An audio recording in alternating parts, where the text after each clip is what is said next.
Emang kamu siapa? Nah inilah mental selebritis ini ya, bener si istrinya Saifuddin ternyata jujur itu ya. Si suamiku kan selebritis, berarti Saifuddin bukan hamba Tuhan, selebritis. Nggak mau duduk sama lonte. Ya kan? Berarti selebritis kalau begitu. Seorang Jadi seorang hamba Tuhan itu ya, dia mau datang, orang berdosa, saudaranya berdosa, ya. Dia melakukan pemberesan, dia telepon, nggak mau diangkat. Kan berarti kan kamu yang jahat, Saifuddin. Berarti kamu yang jahat.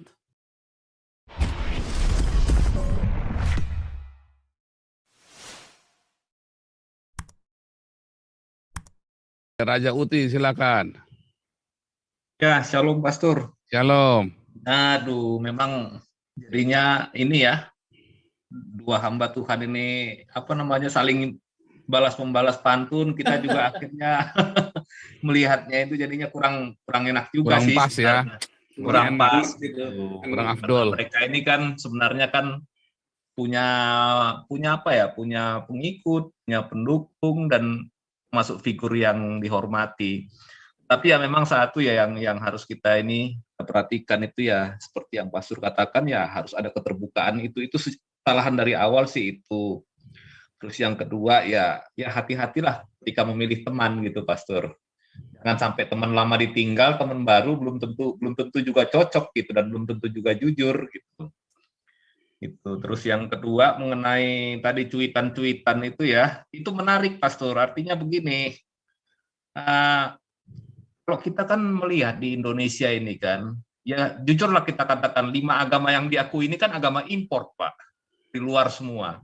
Tapi di masing-masing suku bangsa di kita itu ada yang namanya agama lokal, yang berasal dari tradisi. Nah, jadi ini kelihatannya agama-agama impor ini mengatakan bahwa agama lokal itu adalah agama-agama yang katakanlah pagan atau misalnya apa namanya menyembah setan atau menyembah apa hantu segala macam atau yang dikatakan terkutuk. Nah, itulah yang framing yang dilakukan dari sejak dahulu. Akhirnya apa? Tradisi-tradisi agama lokal yang ada di Nusantara ini seperti yang dilakukan oleh Mbak Rara itu akhirnya dianggap sebagai apa? Sebagai bahan bulian Pak untuk mencari menunjukkan superioritas gitu, seperti yang dilakukan oleh Tuan Gilo itu gitu. Hal yang sama juga yang dilakukan di Pusuk Buhit beberapa bulan yang lalu kan? Ya, yang pendeta GBI itu ya. Ya, pendeta GBI yang naik menginjak-injak itu apa namanya? tempat makamnya orang-orang ini. Orang-orang agama tradisi, agama Batak ini ya. Itu juga sama. Jadi mereka itu menunjukkan bagaimana kesaktian mereka terhadap hal-hal yang sifatnya itu tradisi gitu, tradisi-tradisi yang diwariskan oleh nenek moyang kita. Padahal justru tradisi-tradisi lokal inilah yang berguna buat kita semua untuk memerangi khilafah, Pak, untuk membendung pengaruh khilafah. Jadi artinya ini jadi salah gitu. Begitu khilafah berkuasa mereka duluan kok, bukannya siapa-siapa gitu. Nah, ini yang kita harus cermati dan harus hati-hati gitu.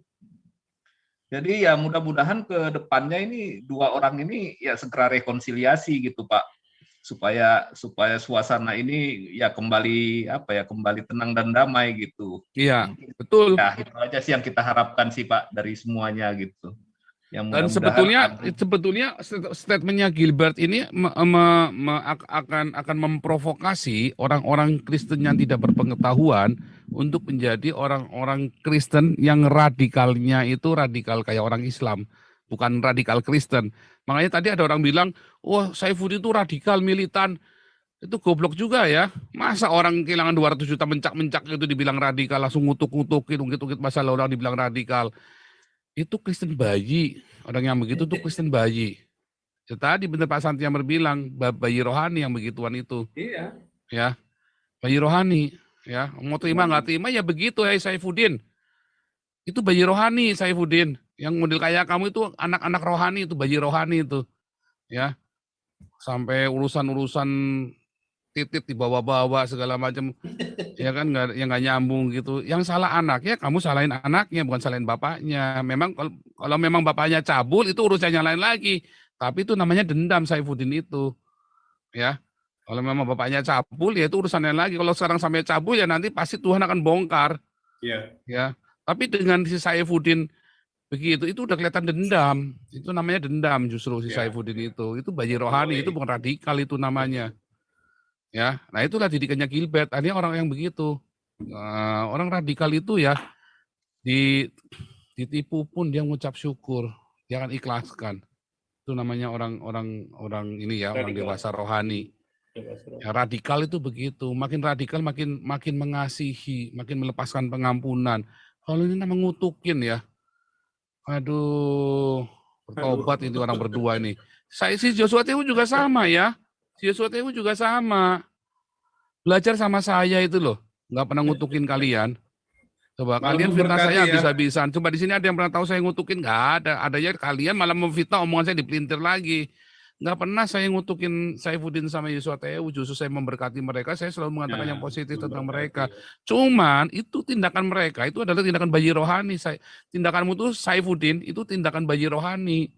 Ya, itu bayi-bayi yang begitu, itu yang kesurupan, duitnya ditilep kesurupan begitu. Katanya tinggal batuk, nah, ampun lepaskan saja. Mungkin Joshua Tewu juga lagi butuh duit anaknya. Apalagi sampai ngatain, sampai mata satu, apa segala macam. Aduh, itu kan terlalu. Nah, kedua, ya, Joshua Tewu juga nggak benar juga. Ya,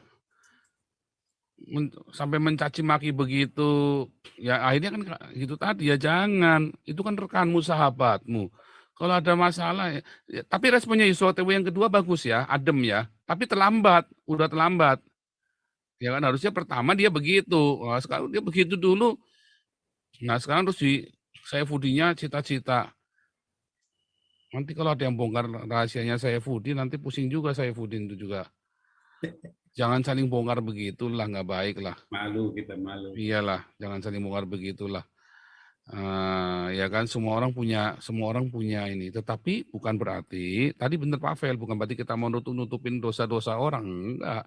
Kalau memang si Joshua Tewu masih begitu sekarang, wah, kiranya Tuhan yang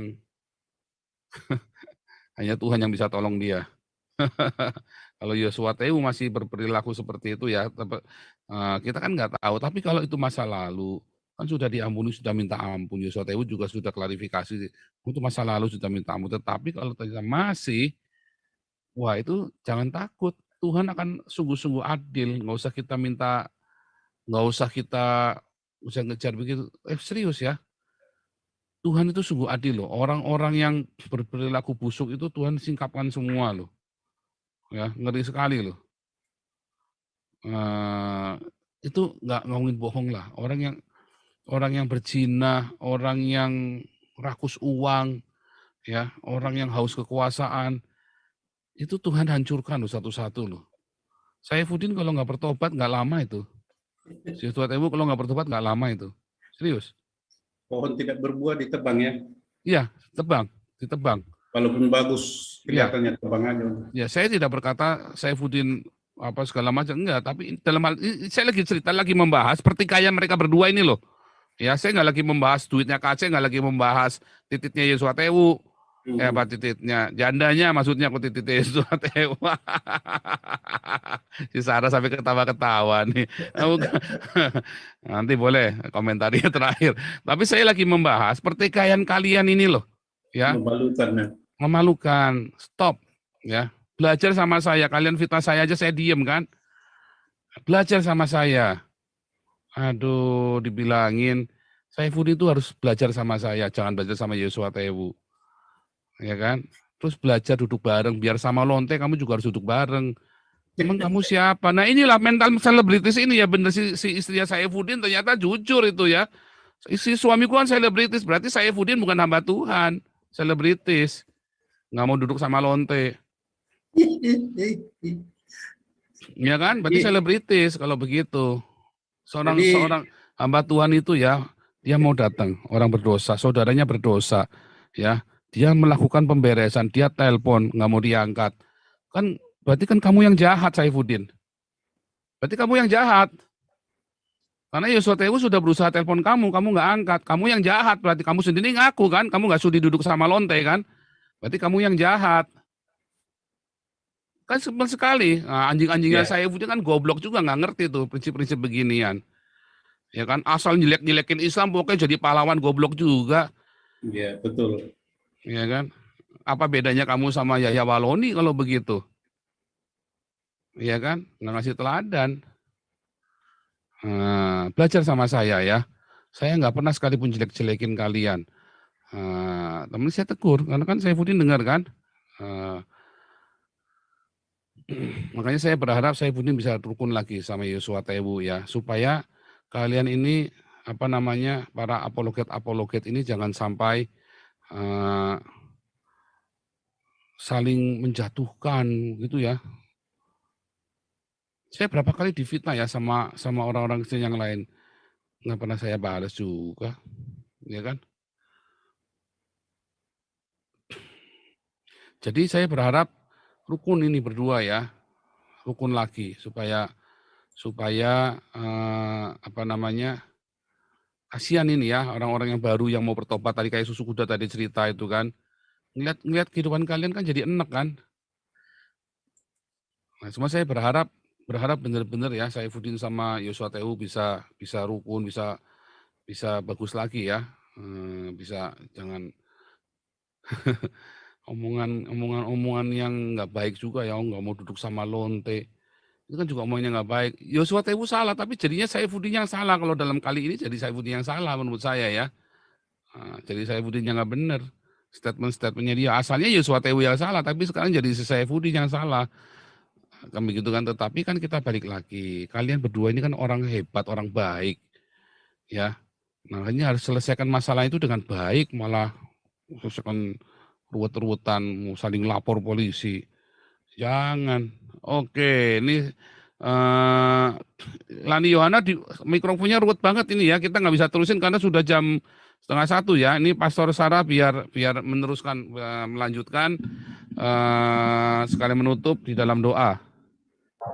Oke, iya. Sebelumnya untuk Pak Apel luar biasa ya. Nanti di channel aku juga aku bantu publish juga ya Bang ya. Jadi nanti bisa makin banyak yang mendukung pelayanannya. Dan ini tadi sebelum kita doa ya, awalnya juga saya udah pernah berkomentar juga itu waktu itu ketika Saifuddin bergabung dengan JT ya, meninggalkan Kopaul. Saya menyayangkan itu, kenapa kok mau diprovokasi ya gitu. Tapi ya sudah terjadi, mau apa lagi, memang salah pergaulan. Nah, jadi sudah banyak yang ngomongin dulu ya. Saya tahu sudah banyak yang ngomongin. Iya, saya langsung gitu keluar itu langsung saya bikin konten tuh waktu itu kok. Daripada dia keluar lebih bagus tidak usah ada yang mendanai Muhammad Tace, biar langsung ibaratnya ya terima aja hukuman itu, saya pikir gitu, karena ini udah saya mencium bau-bau provokasi gitu, dan ternyata benar kan, tapi ya sudahlah, memang harus begitu jalannya gitu kan. Ya itu saja sih yang mau saya komentari. Nah, untuk dari pengalaman saya, untuk kita ada perlu juga sih, memang hitam di atas putih kesalahan saya memang waktu itu karena dia hamba Tuhan saya pikir, dan banyak juga orang terjebak di dalam hal itu ya, karena berpikir hamba Tuhan yang undang tidak perlu hitam di atas putih, ternyata perlu juga itu saudara ya. Dan tentang biaya apa semuanya memang perlu harus dibicarakan di awal ya, supaya pengalaman kita ini tidak menjadi kesalahan bagi untuk semua kedepannya ya. Kita berdoa ya kok, langsung aja ya kok. Ya, ada yang mau topik doanya apa kok? Oh, nggak usah, tutup aja dalam doa. Oh, langsung saja ya. Iya, kita berdoa supaya mereka berdua rukun dah. Oke, dan tabiat-tabiatnya itu ya kok? Ya, tabiat-tabiat ya, yang mata duitan, yang semua benar-benar Tuhan sudah, ya semuanya Tuhan bereskan. Ini terakhir kita mau bicara tentang mereka berdua, selanjutnya kita serahkan mereka sama Tuhan ya. Kalau di dalam Alkitab kata serahkan pada iblis supaya jiwanya bisa diselamatkan ya. Kan begitu kan? Betul. Mengapa serahkan pada iblis artinya? Ya biar nanti iblis akan memberikan pencobaan yang akan menjadi pencobaan bagi iblis, akan menjadi pencobaan bagi mereka ya, dan mereka bertobat, mereka akan diselamatkan. Kalau nggak bertobat ya bablas gitu aja kan? Iya, betul. Oke, kita bersatu semua dalam doa ya.